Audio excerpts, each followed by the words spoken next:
குறைபாடு இல்லாத இளவரசன். ஒரு காலத்தில் ஒரு தூர தேசத்தில் ஒரு அழகிய இளவரசி வாழ்ந்து வந்தாள். அவள் ஒரு பெரிய அரண்மனையில் வாழ்ந்தாள். அவளுக்கு சேவை செய்ய பல சேவகர்கள் இருந்தார்கள். ஆனால் இளவரசி சந்தோஷமாக இல்லை. ஒரு மந்திரவாதி அவளை காதலிக்கத் தொடங்கினான்.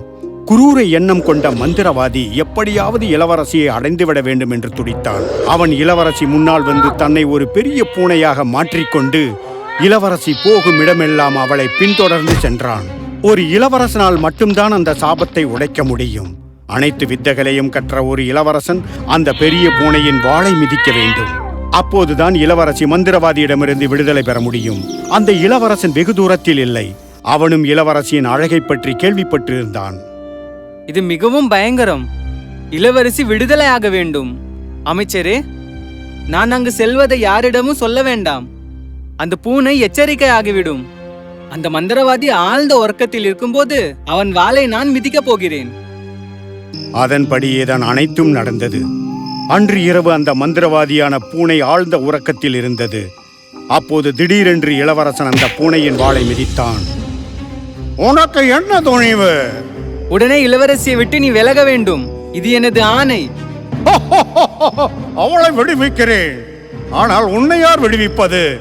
முதலாவதாக பிறக்கும் உன் மகனை சபிக்கிறேன். உன் மகன் மிகப்பெரிய மூக்குடன் பிறப்பான். அந்த குறையை அவன் தெரிந்து கொள்ளாவிடில் அவன் அரசனாக முடியாது. இதோ பார், உன் நாட்டிற்கு உண்மையில் குறைபாடில்லாத ஒரு அரசன் தான் இருக்க வேண்டும். இது முட்டாள்தனமான சாபமாக இருக்கிறதே என்று இளவரசர் நினைத்தார். என் மகன் தனக்கு பெரிய மூக்கு இருக்கிறது என்பதை உடனடியாக புரிந்து கொள்வான் என்று நம்புகிறேன். அத்துடன் பெரிய மூக்கு என்பது குறைபாடு அல்ல. நான் அதை பற்றியெல்லாம் கவலைப்பட மாட்டேன். அன்று காலை உலகிலேயே மிகவும் சந்தோஷமான பெண்ணாக இளவரசி இருந்தாள். கொடூரமான அந்த மந்திரவாதி போய்விட்டான் என்பதால் நாட்டு மக்கள் அனைவரும் அதை கொண்டாடினார்கள். இளவரசியும் அந்த இளவரசனை மனம் செய்ய சம்மதித்தாள்.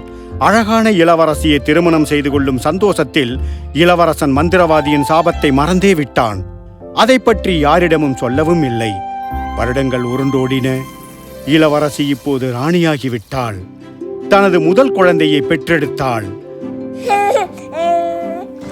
அரசர் வியாபாரம் சம்பந்தமாக அயல் தேசம் சென்றிருந்த நேரம் அவருக்கு இளவரசன் ஹைசிந்த் பிறந்தான். அந்த சந்தோஷம் வெகு நேரம் நீடிக்கவில்லை. குழந்தை பிறந்ததும் ராணி இறந்து விடுகிறாள். ஒரு பேரிடியிலிருந்து மீளுவதற்கு முன்னர் இன்னொரு பேரிடி நாட்டு மக்களை தாக்கியது. ஆம், அரசன் சென்ற கப்பல் கடலில் மூழ்கிவிட்டது.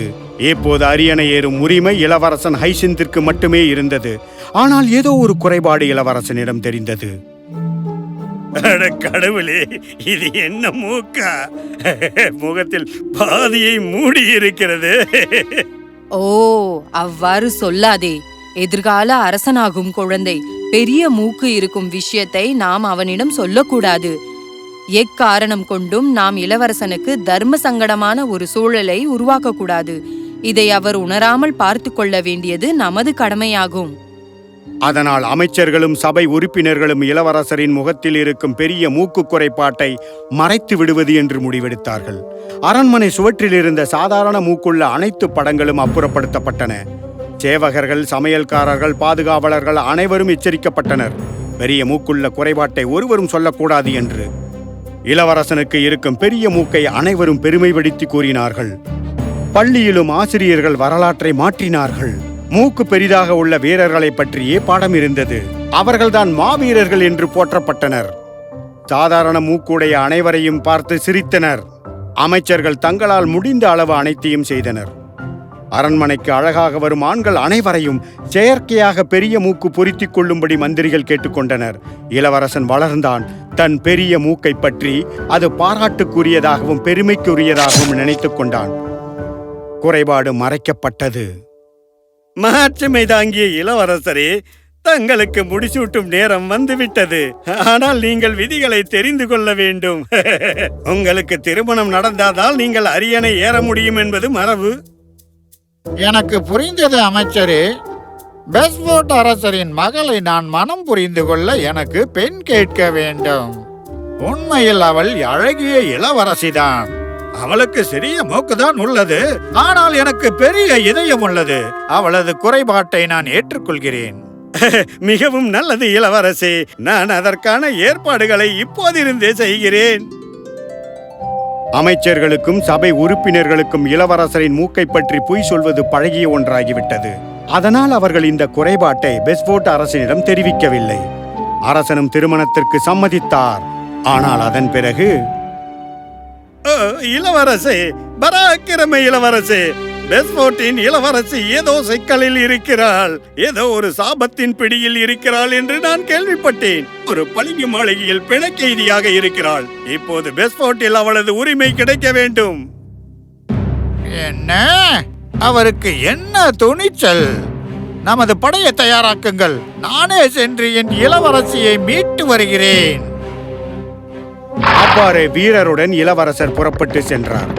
ஒரு பாலைவனத்தை கடக்கும் பொழுது மிகப்பெரிய மணல் புயல் ஒன்று இளவரசனை அவரிடமிருந்து பிரித்து விடுகிறது. இளவரசர் கண் விழித்து பார்க்கும் பொழுது ஒரு விசித்திரமான இடத்தில் இருப்பதை உணர்கிறார். பிறகு நடக்கிறார், ஆனால் ஒருவரையும் காண முடியவில்லை. எனக்கு கடுமையான தாகமும் பசியும் எடுக்கிறது. நான் என்ன செய்வது? ஓ, அதோ ஒரு வீடு போல் உள்ளது. அன்னையே, நான் பாதையை தவற விட்டு விட்டேன். எனக்கு குடிப்பதற்கு சிறிது தண்ணீரும் சாப்பிடுவதற்கு சிறிது உணவும் தேவை. ஓ, கொடுக்கிறேன். களைப்பாய் இருக்கிறாய், உள்ளே வா. இரு. இது உனது மூக்கா? மிகவும் பெரிதாக இருக்கிறதே.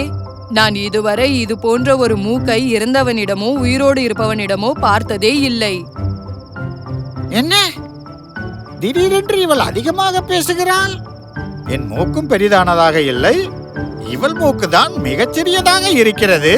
இப்போது வாதம் செய்ய வேண்டாம், இல்லையே நான் பசியில் இறந்து விடுவேன். அன்னையே, நான் மிகவும் பசியோடு இருக்கிறேன். ஏதாவது சாப்பிட கிடைக்குமா? ஓ, கிடைக்குமே. நீ மிகவும் தாகத்தோடு இருக்கிறாய். ஆனால் தாகம் என்று நீ சொல்லவே இல்லையே. சரி, என் ஆளிடம் உனக்கு முதலில் தண்ணீர் கொடுக்க சொல்கிறேன். நம் உடலுக்கு தண்ணீர் தான் மிகவும் முக்கியமானதாகும். உனக்கு தெரியுமா? மன்னித்து விடு, உன் மூக்கு என் கவனத்தை சிதறடிக்கிறது.